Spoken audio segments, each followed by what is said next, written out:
Bom, pessoal, eu já ia citar Murphy aqui. Se existe alguma coisa que pode dar errado, ela vai definitivamente dar errado, mas enfim, acabou dando certo. O Suíça já falou, eu sou o João Batista Neto, eu trabalho na IMAF, trabalho com desenvolvimento web e com comunidades e fóruns e tal. Eu não trabalho com front-end, eu trabalho mais na parte de back-end do que com front-end. Mas JavaScript é talvez uma das linguagens assim que mais me agrada. Pela simplicidade, pelo número de possibilidades, de coisas que a gente consegue estar fazendo com JavaScript. A palestra é basicamente sobre otimização de código JavaScript. Eu tinha preparado uma série de códigos, fazendo comparação com C++ e tal, mas no fim eu acabei removendo essa parte de C++, porque eu acho assim, sai um pouquinho fora do escopo do que pelo menos eu queria estar passando. E eu preferi focar exclusivamente na parte JavaScript. E aí eu quero abordar alguns tópicos específicos que é comum, e eu acredito que muitos desses tópicos que eu vou estar abordando, a gente vai acabar se identificando, assim, pô, eu já escrevi um código assim. E a questão não é nem escrever um código assim, é como transformar esse código em algo um pouco mais performático. E eu acho que assim, para começar a falar de performance, a gente precisa começar falando de escopo, que é um dos grandes problemas é um dos grandes problemas que a facilidade do JavaScript traz. No JavaScript você não precisa declarar uma variável, você simplesmente começa a utilizar, não tem problema. Você vai lá e print name. O que é name? Se você não definiu o name, então é undefined. Então existe um valor para não definido. E essa facilidade do JavaScript, ela traz um problema quando a aplicação começa a crescer. Muita gente vira e fala assim, evita utilizar escopo global. E a grande maioria das pessoas citam o escopo global como problema de colisão de nome, e você está dentro de uma função, um método, e um outro método de um outro script, usar uma propriedade homônima e modificar o seu valor em runtime, você perdeu o seu código e você tem aquela dificuldade para você testar quem que modificou isso. Mas o grande problema do escopo global não é nem colisão de nomes e modificação sem controle de alguma propriedade. O grande problema do escopo global é que ele é muito lento. E ele é muito lento, é muito simples entender por que ele é muito lento. Se eu virar para qualquer um aqui e dizer assim, eu preciso de um adaptador VGA, o meu escopo foi o auditório da PUC. Só que se eu tivesse virado e falado para vocês, preciso de um adaptador VGA de qualquer lugar, eu teria que pegar e procurar esse adaptador VGA. Obviamente, como eu sou preguiçoso, eu ia começar no auditório da PUC, mais prático. Só que se eu não tivesse encontrado no auditório da PUC, eu teria que procurar em toda a PUC. E se eu não tivesse encontrado na PUC, eu teria que procurar em São Paulo. Se eu não tivesse encontrado em São Paulo, eu ia procurar no estado de São Paulo. No Brasil, eu ia procurar no mundo todo. Cada um desses lugares, o auditório, a PUC, a cidade de São Paulo, o estado de São Paulo, são escopo. Quanto menor o escopo, menor para se encontrar um nome.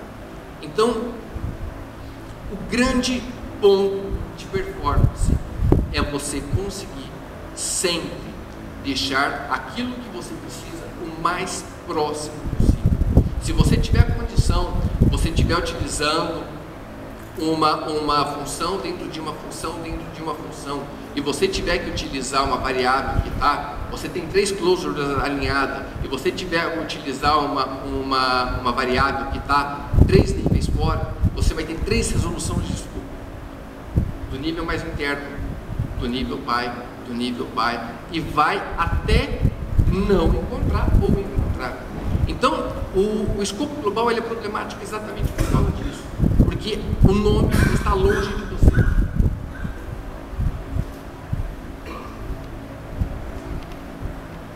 Eu cheguei a colocar o escopo global como se você estivesse procurando uma agulha no palheiro.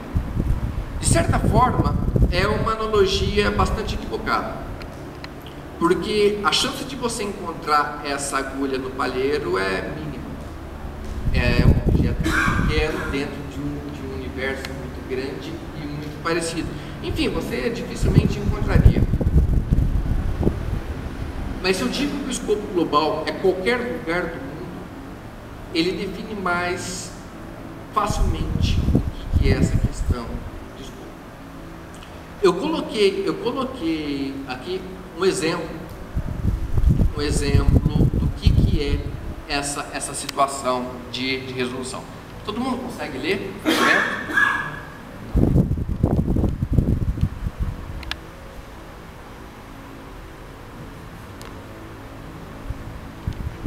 Ficou melhor? O que acontece aqui é o seguinte: eu tenho aquela função, eu estou imprimindo name. A primeira coisa que vai acontecer é ele procurar dentro de main. A primeira coisa. Então você vira pro JavaScript, pro interpretador, e fala imprima name. O interpretador ele vai olhar dentro daquele escopo, no caso a função main. Ele não vai simplesmente definir name como undefined. Ele não sabe ainda se tem. O próximo passo é verificar se tem main fora daquele escopo, se tem name fora daquele escopo de main. No caso, ele vai encontrar. Se não tivesse aquele name ali fora, ele ia ver se eu estou dentro de uma outra função, de um outro objeto, de alguma outra estrutura, e aí dentro dessa estrutura ele vai virar e falar assim: eu sou filho de alguém? Não, eu sou o último nível, eu sou o escopo global, então não encontrei. O que eu vou fazer? Fala para o nível anterior, o nível que me pediu, que eu não tenho. Naquele nível, ele vai falar assim: fala para o outro nível que eu não tenho. Então, existe uma pesquisa, um lookup, de dentro para fora, até o último nível. Depois vai acontecer o processo inverso. Ou, fala para ele que eu não tenho, fala para ele que eu não tenho, fala para ele que eu não tenho, até chegar no print, e o print ia imprimir undefined. Então, escopo é a especificação de limite de onde os recursos podem estar. Essa é a definição de escopo. Quanto menor o limite, maior a velocidade para se resolver o nó. É simples assim.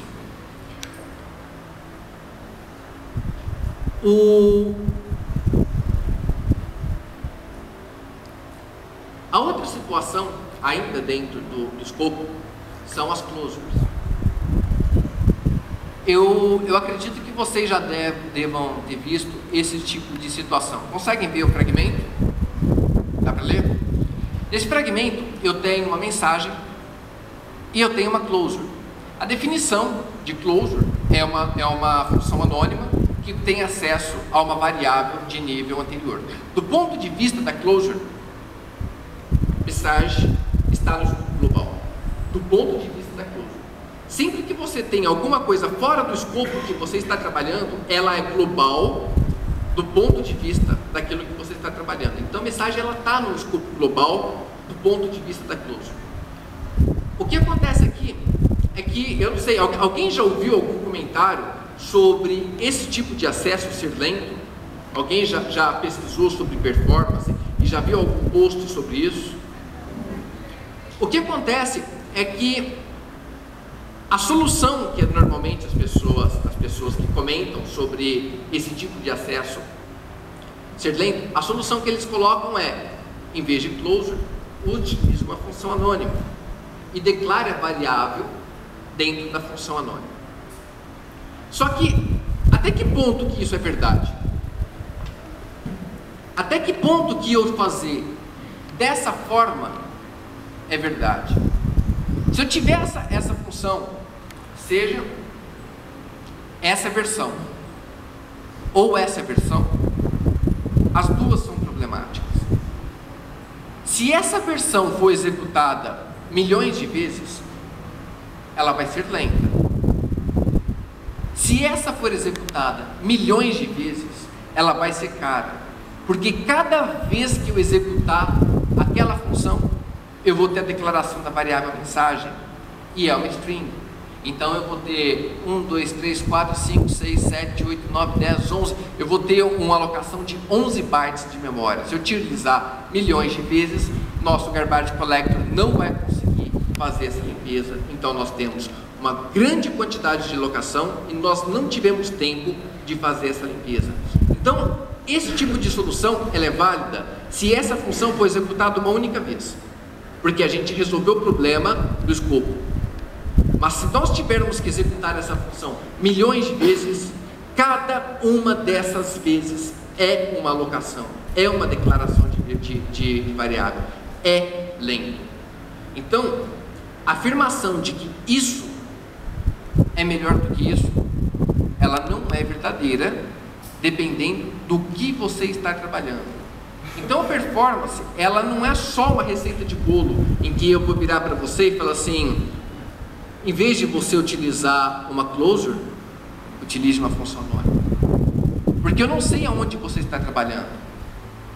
O algoritmo é mais importante do que a receita. Então, o que você está fazendo? Será que você fazer isso, você não vai realmente causar um problema muito maior do que você ter essa situação? A resolução de escopo, de certa forma, ela é menos cara do que você ter esse tipo de trabalho. Mas se isso não é a solução e isso é um problema, como resolver esse problema? Como eu não ter uma verificação de escopo e ainda sim não ter que ter uma alocação para cada chamada? O JavaScript, ele permite que você passe. Aqui eu fiz uma comparação. Eu executei 10 milhões de vezes os dois códigos, tá? São 1% de diferença, menos na verdade. Do ponto de vista de performance, ele não faz diferença. Faz a diferença do ponto de vista de memória.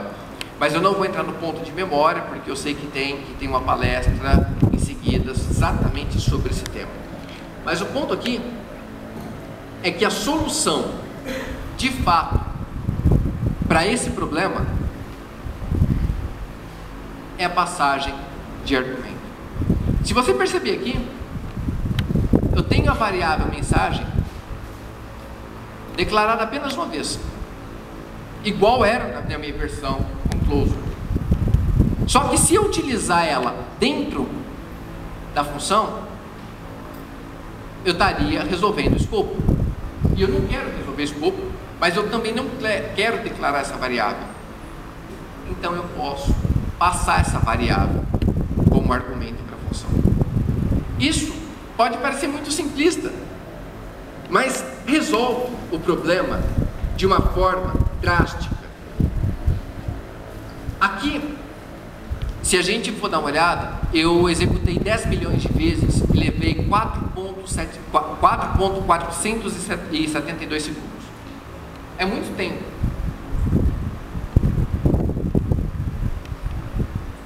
A passagem por argumento fez o mesmo código.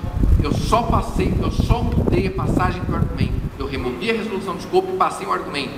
Eu levei 0.006 segundos para executar exatamente a mesma quantidade, exatamente o mesmo algoritmo. Você passar um argumento é 745 vezes mais rápido do que você resolver escopo ou você utilizar essa é a versão que é chamada de solução para esse problema. Então, o grande ponto é você olhar o que você está fazendo. Qual que é o seu problema? E o seu problema, ele deve ser resolvido dessa forma, porque de repente, essa passagem de argumento aqui, passar esse parâmetro, ela não vai fazer diferença se essa função for chamada apenas uma vez. A diferença para apenas uma chamada dessa e dessa é relevante.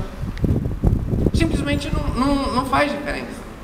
A diferença começa a fazer dentro do seu problema. Essa daqui são várias resoluções, desculpa. Essa daqui são várias declarações de variável. Então, se você estiver trabalhando com uma aplicação em que existe uma demanda por memória muito alta, essa é mais problemática do que essa.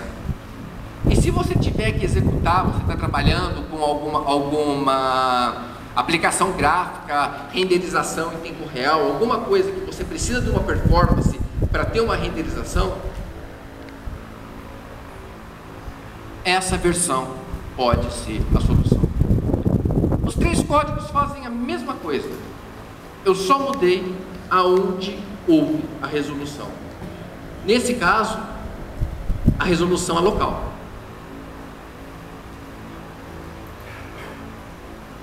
Nesse caso, a resolução global.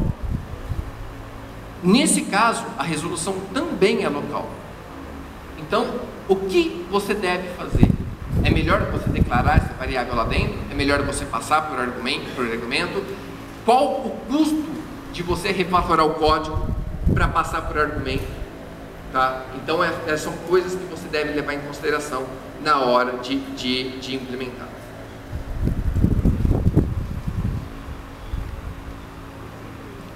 O outro ponto é o trabalho com cache.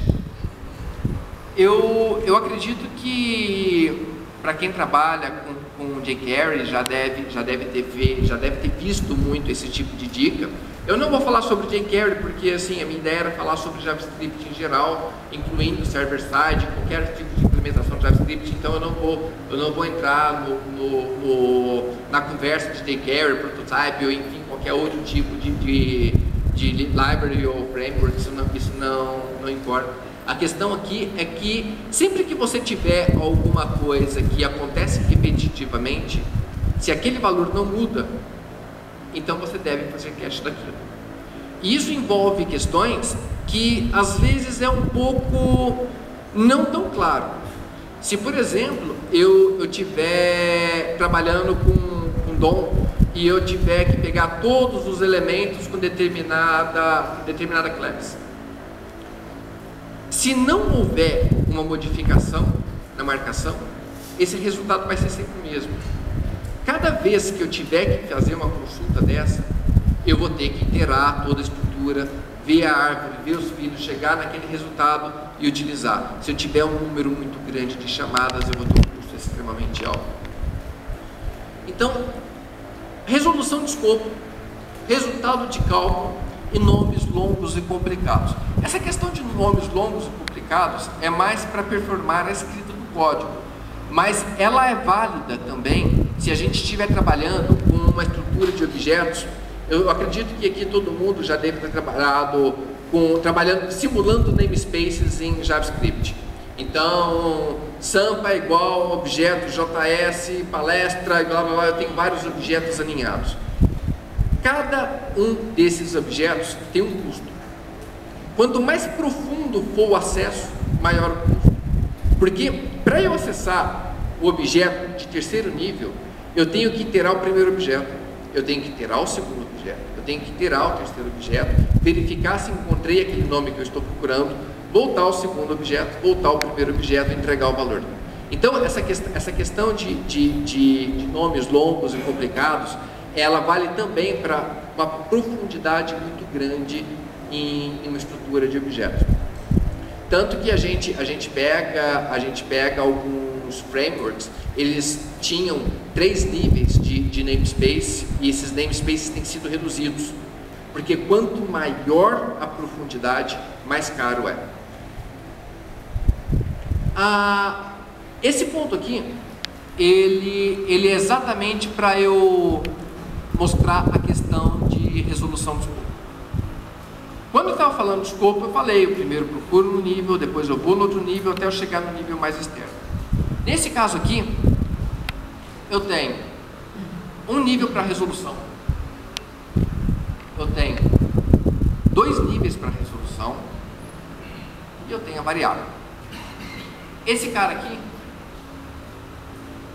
está imprimindo aquela variável. Isso tem um custo.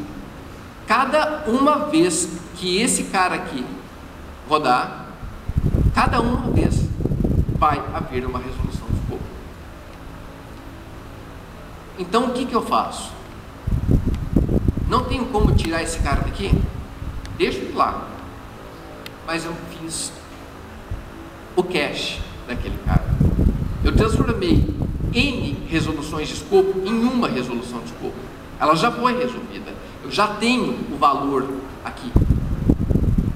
E eu trabalho com o valor local.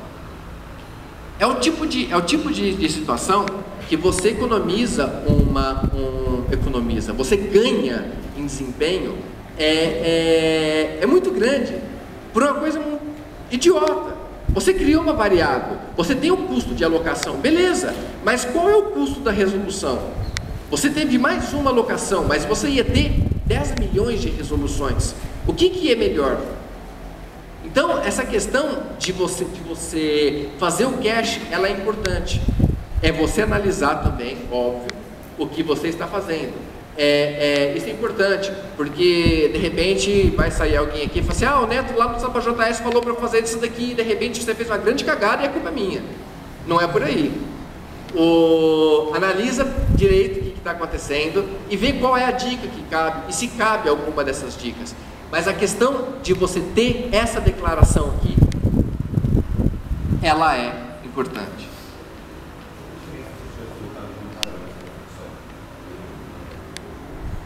Você teria ganho na mesma situação anterior, você teria ganho a alocação, porque você tem uma referência inicial, você tem essa referência inicial, você tem a closure, e em vez de você carregar e fazer essa alocação, você ia passar a referência, esse cara aqui, para cá.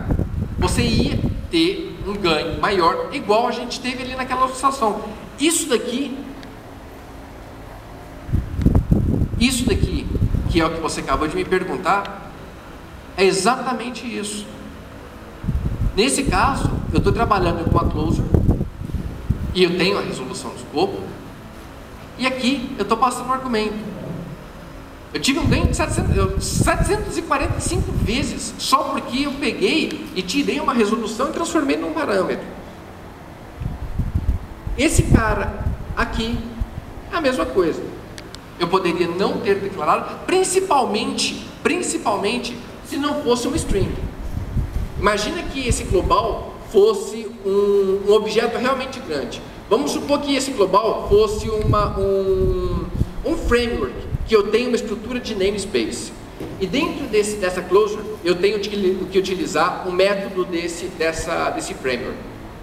Se eu utilizar o método para fazer qualquer coisa aqui dentro, eu estou tendo uma resolução de escopo, e dependendo da estrutura de namespace desse framework, além da resolução de nome, eu estou tendo resolução de nome e iteração no objeto até chegar no nível que eu estou trabalhando. Então, o que você tem que fazer? Nesse caso, beleza, só uma string. Se fosse um objeto, isso daqui seria criminoso, porque eu estaria com um objeto grande 2 vezes, um ali em cima, outro aqui embaixo.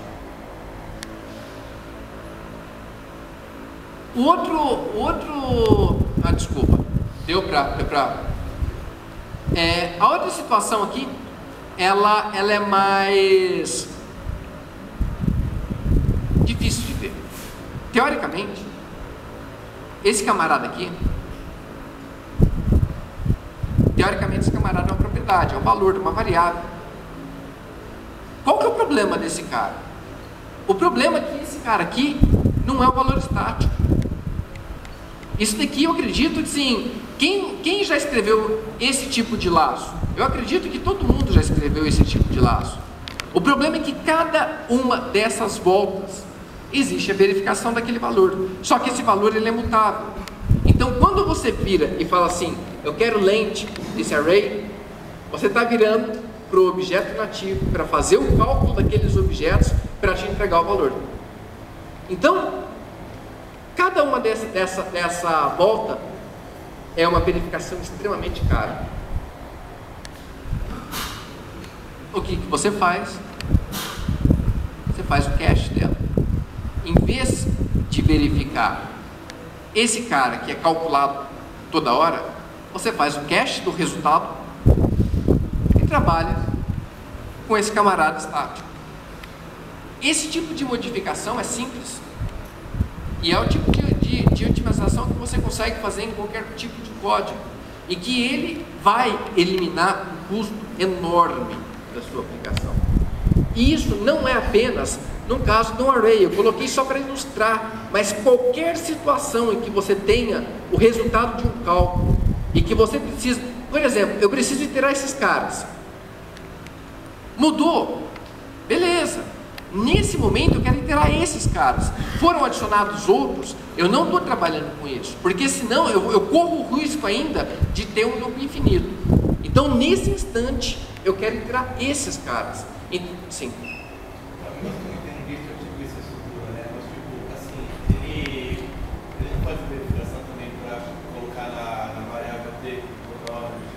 Não. Esse loop aqui, a gente tem três partes. Então a gente tem, a primeira parte é a parte de declaração. Ali a gente pode declarar uma ou N. A gente vai inicializar o loop. É executado apenas uma vez. Então depois que esses caras aqui são executados, assim que esses caras aqui são executados, eles nunca mais são executados. Mesmo porque, se você vai perceber, eu utilizei var aqui. A declaração está aqui. Se eu utilizar var duas vezes no código JavaScript, a gente sabe que vai quebrar o código. Então aquele cara é inicializado apenas uma vez na construção do loop. Em seguida, inicializou I igual a 0, T é igual a 1, 2, 3, 4, 5. Antes de acontecer isso, acontece isso. O cara do meio executa a cada volta. Inicializei, assim que eu inicializei, eu vou perguntar, I é menor que T? Sim, I é menor que T. Nesse instante, I é 0 e o meu T é 5. Depois dessa verificação, se o resultado disso for true, executei esse cara. Assim que eu executei esse cara, eu venho para o terceiro bloco, incremento. Depois que eu executei o terceiro bloco, eu volto para o bloco do meio, verifico, ainda é válido? É válido, executo dentro do bloco. E isso vai acontecendo. Então, o bloco do meio, ele é executado sempre uma vez a mais do que o terceiro bloco. Ele executa sempre o conteúdo, terceiro bloco. Segundo bloco, conteúdo, terceiro bloco. E isso vai acontecendo.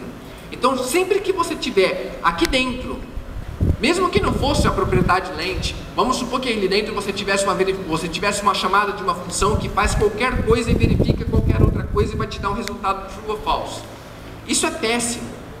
Isso é péssimo, porque é caro. Cada uma vez que aquilo ali for acontecer, vai ser um cálculo complexo, simples, ou que seja, e ainda se for uma função, além do cálculo, vai ter uma chamada, vai ter um lançamento na pilha de execução. Então essa função vai ser colocada na pilha, ela vai ser executada, vai ser removida da pilha. Então você tiver uma função aqui dentro, é ainda pior. Mas se você estiver trabalhando com a propriedade, tenha certeza absoluta de que aquela propriedade não é mutável. Porque se ela for mutável, vai ser um cálculo acontecendo toda hora. Exatamente. De preferência, você deve fazer assim, eu poderia, todos os três blocos são opcionais, tá? Eu posso ter um for aqui dentro com abre parênteses, 2 ponto e vírgula, fecha parênteses. Qualquer um desses caras é opcional, certo? Eu posso colocar a quantidade de inicialização que eu quiser. Ou posso não inicializar uma variável. Eu posso pegar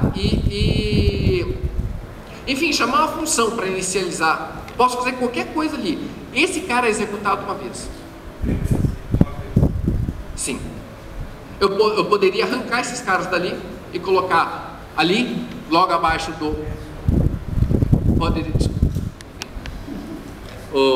Eu poderia colocar logo acima da declaração de nome, a declaração da minha variável i igual a 0 e o meu t igual names.length. Isso não ia fazer absolutamente nenhuma diferença e deixava o primeiro bloco vazio. O segundo ponto, ainda ficando que isso eu ia abordar aqui, é que esse camarada aqui é uma verificação. Então, i é menor que t. A primeira coisa que acontece é i e t são do mesmo tipo. A gente está trabalhando com dois inteiros, porque apesar de JavaScript ser dinamicamente tipado, os motores de JavaScript mais novos, principalmente o V8, eles trabalham um pouquinho diferente. O JavaScript é dinâmico para a gente, mas para o V8 ele é de certa forma estático. O V8 ele faz um esforço tremendo para tentar fazer um tipo ser estático, porque quando a gente tem um tipo estático é mais barato, mais rápido. É mais fácil entender o que tal coisa é, do que eu ter que virar e falar assim, o que é isso? Se toda hora que eu for verificar, eu falar assim, o que é isso? Para depois saber se eu posso usar ou não, isso é problemático. Então o que a gente tem? A gente tem a tentativa, no caso do V8 principalmente, de fazer alguma coisa ser estático, porque estático é mais rápido. Quando a gente vai fazer i é menor do que t, i e t são do mesmo tipo? Porque se não for, vai ter que haver uma conversão. E conversão é cara. I vai virar t ou t vai virar i, dependendo da precedência. Se eu estiver trabalhando, por exemplo, 0 é maior que uma string com um determinado nome, o que é a representação numérica naquela string? Então esse tipo de situação, ela sempre vai ocorrer quando você trabalha com uma verificação. E tudo que você quer aqui nesse momento, nesse bloco do meio, é fazer esse loop rodar um número de vezes. Então você precisa necessariamente i menor do que t.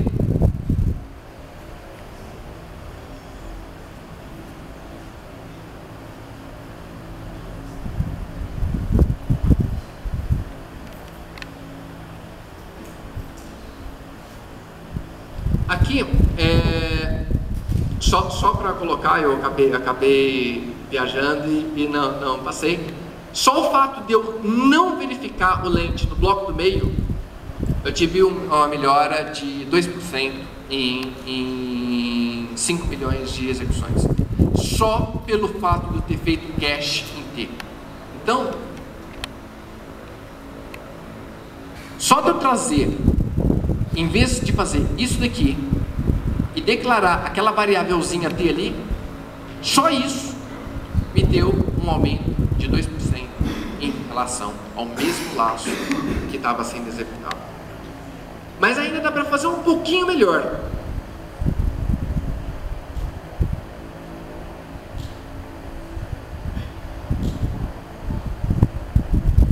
Ainda dá para fazer um pouquinho melhor. Porque o bloco do meio, ele na verdade, ele é um bloco de verificação.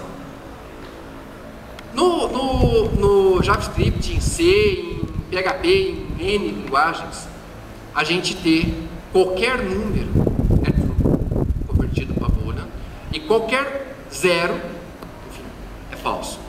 O que eu fiz aqui foi o seguinte: eu removi aquela comparação, porque eu sei que aquela comparação é cara. Porque eu sei que para eu poder comparar, eu preciso primeiro testar. Os dois são do mesmo tipo. Eu só preciso executar esse camarada aqui, 1, 2, 3, 4, 5, para imprimir os 5 nomes. Então eu não preciso virar e falar assim, i é menor do que t, imprimir. I ainda é menor do que t. É desnecessário isso.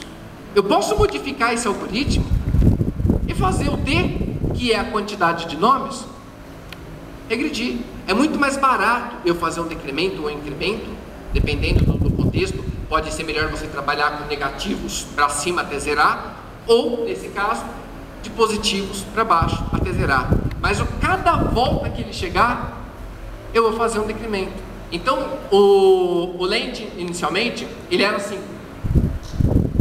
Verifiquei, ele virou 4. O I é 0, imprimi. Segunda verificação, T agora 3. Quarta verificação, 2, 1, 0, morreu o loop. E eu não tive nenhuma verificação I menor do que T. Esse tipo de coisa, você economizou aquela comparação, porque aquele bloco ele vai ser executado. Só que quando você fez esse tipo de situação, você ganhou. Eu estou falando, esse cara aqui, o primeiro cara lá de cima, eu estou com a variável declarada, tá? Então aquele cara lá do alto é esse camarada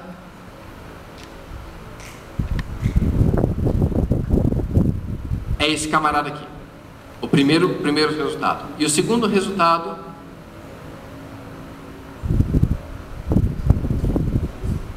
é esse daqui, certo? Então essa primeira versão é uma versão. Essa primeira versão é uma versão, enfim.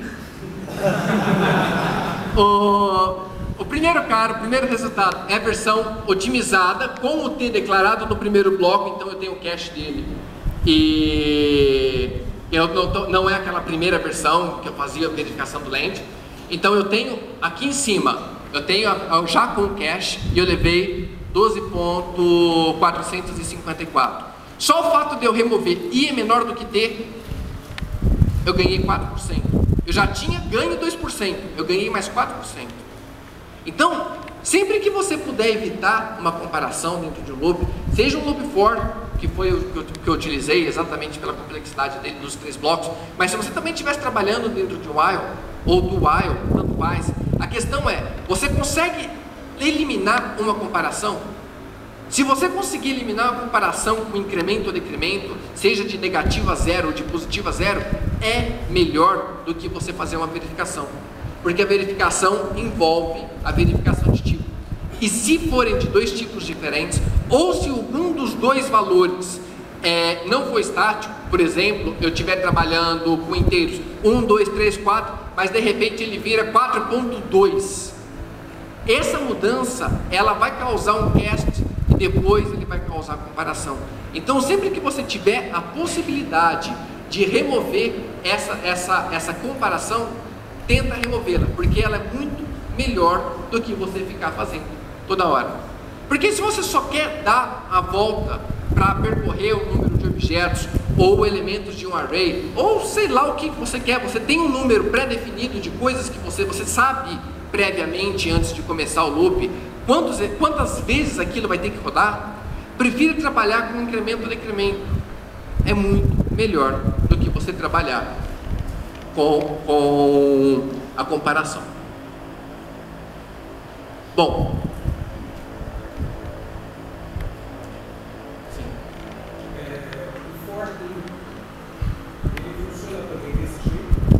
o for in eu nem abordei ele porque ele é um pouquinho mais complicado. Quando a gente está trabalhando com um for each, para a gente generalizar, tá? Quando a gente está trabalhando com for each, por exemplo, em PHP, o que vai acontecer? Eu tenho 0, n elementos, o for each vai percorrer 1, 2, 3, blá blá blá blá blá blá. O for in do JavaScript não faz isso. Ele não vai me retornar. Ele não vai me retornar João Batista, fulano, Beltrano, Ciclano, Afonso. Ele vai me retornar isso e vai me retornar lente, vai me retornar join, vai me retornar tudo quanto é propriedade de array. Isso não é o que você quer. Então, ele é um pouquinho mais complexo e você precisa, enfim, na hora de estar utilizando, ver o que você realmente precisa fazer, porque ele pode ser problemático.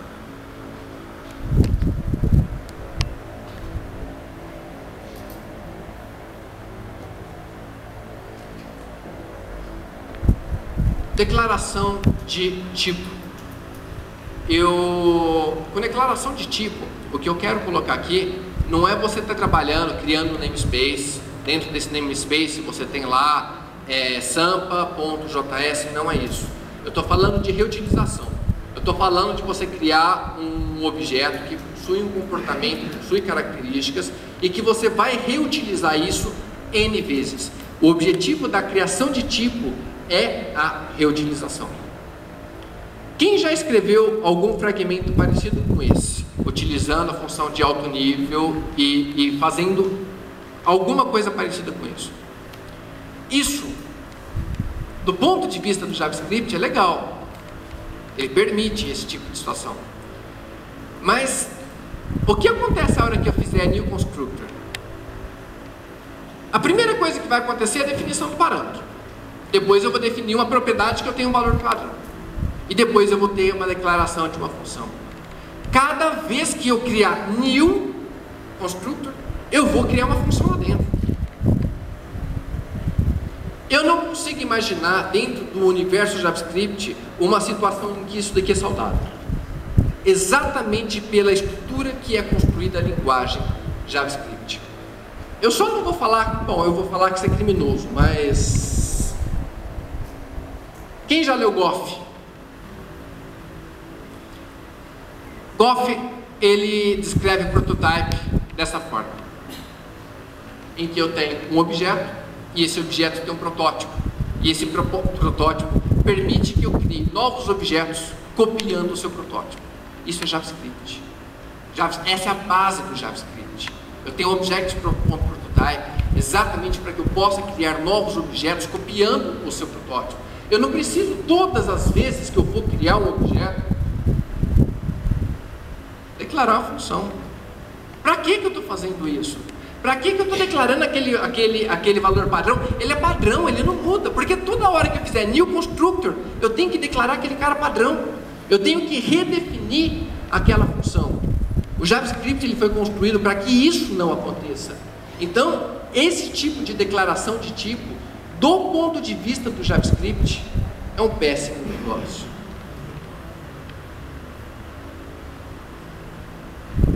O JavaScript tem um objeto prototype. Sempre que você tiver uma propriedade padrão, um método, sempre que for alguma coisa que não vá modificar, você arranca de dentro do seu construtor. Você deixa dentro do seu construtor só e somente só o que depende de uma informação externa. No caso, aquele parâmetro, ele precisa ficar lá dentro, porque cada nova instância vai receber um parâmetro e esse parâmetro vai modificar aquele objeto. Então ele é aquele objeto com aquela característica. Mas o valor padrão, por que cada vez que eu criar aquela instância, eu vou ter que redefinir? Ele é padrão, pô. Por que eu não posso definir esse cara no protótipo dele? E as novas instâncias que forem criadas, eu não posso copiar esse protótipo. JavaScript, essa é a estrutura do JavaScript. Isso é JavaScript. Essa é a forma em que ele foi planejado. Então, quando você faz isso, você eliminou dois custos. O primeiro, da primeira declaração. Você não vai ter uma alocação para aquele construtor todas as vezes. Houve uma. Se eu pegar e colocar aquela propriedade lá dentro, cada novo objeto é uma nova alocação. Sempre 10 objetos, 10 alocações desse valor padrão. No protótipo, é uma referência. Se eu modificar esse camarada do protótipo, eu modifiquei todos os objetos. E teoricamente, essa é a característica que a gente espera de um tipo. Não é? A gente pegar e definimos um tipo, e esse tipo tem comportamento e características, e se a gente modificar, a não ser que seja uma característica do objeto, da instância, mas se a gente quer modificar alguma coisa e a gente quer que cada nova instância que for criada a partir daquele momento tenha aquele comportamento que definimos, não é o que a gente está fazendo, como a gente está trabalhando em Java com uma classe, em C++ com uma classe, em PHP, enfim. Eu acredito que esse é o esperado. Então, esse tipo de situação é a reutilização. A gente vai ter uma única. Se a gente tiver 10 instâncias, nós vamos ter apenas uma declaração. E essa uma declaração significa apenas uma alocação de memória. Então, se nós temos 1, 2, 3, 4, 5, 6, 7, 8, 9, 10, 11, 12, 15 bytes que seriam criados em cada uma string padrão dessa para cada um objeto. 10 milhões de objetos vezes esses 15 bytes. A gente evitou isso.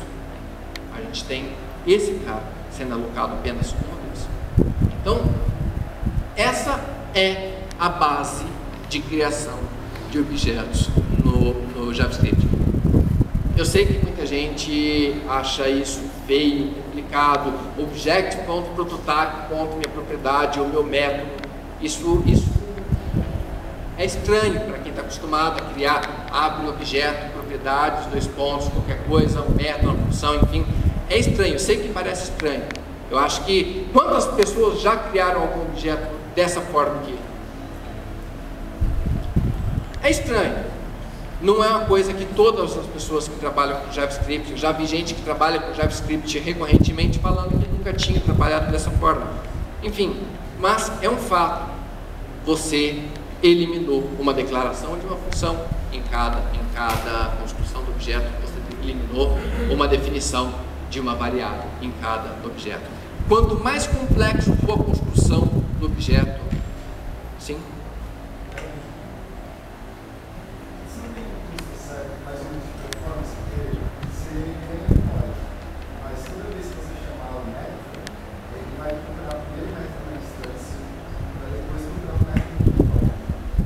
Aí é que tá. O protótipo ele funciona exatamente assim. Goff descreve, fala Goff para não ter que citar, que câmera, blá blá blá blá blá blá, enfim. Goff descreve prototype como criar um objeto copiando o seu protótipo. Então, se eu pegar na instância e chamar esse método, e esse método ele modifica, por exemplo, o valor do parâmetro, isso vai ser modificado para a instância, certo? Se o método modificar o valor do stamp property, ele vai modificar para a instância, certo? Mas se eu quiser que todas as instâncias passem a ter um novo stamp property, eu uso o prototype. Então, o que é a diferença?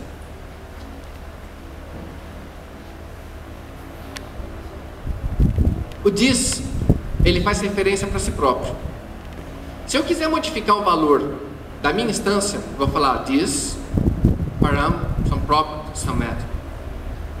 Se eu tiver que virar e falar assim, eu quero que a partir desse momento, todos os objetos, todas as instâncias desse tipo, tenha um novo valor padrão, um novo some property, eu vou virar e falar assim, this.prototype, ou utilizando o nome constructor.prototype, e aí eu vou definir o novo valor.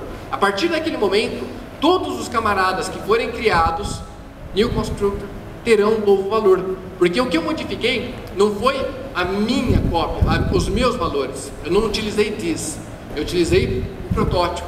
Então, se eu modificar o protótipo, eu modifico o produto. Se eu não quiser modificar o produto, eu quiser modificar esse camarada, aí eu vou usar this. É a diferença dos dois. Então, eu ter a declaração com o prototype não vai mudar aquele objeto inicial, a forma como o comportamento esperado. Esse cara aqui, esse fragmento de código aqui,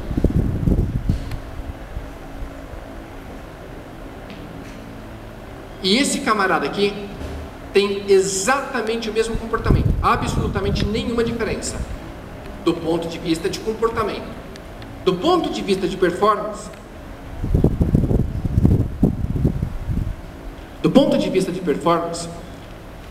declarando a variável dentro do construtor, variável, o valor padrão e o método lá dentro, eu levei para executar.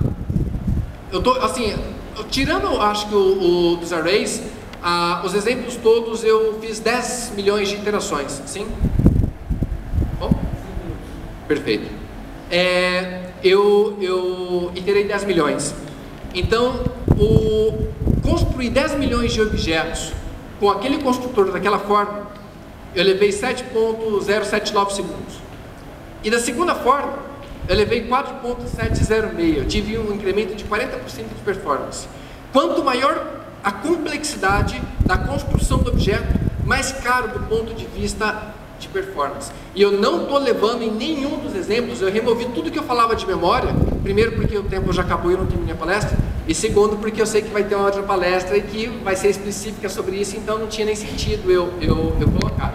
Mas a gente teve um ganho aí de 40% só aproveitando um projeto JavaScript. Bom, eu não vou ter tempo, então eu vou pular a parte significativa. Então depois, se alguém quiser bater um papo, vou estar lá fora. Ontem à noite eu estava preparando para vir para cá e o Zeno me deu o privilégio de colocar um projeto que ele vai anunciar, que ele mesmo, o projeto dele, ele mesmo vai anunciar hoje às 3 horas na palestra dele lá no Rio de Janeiro. Então eu estou anunciando o projeto dele antes dele.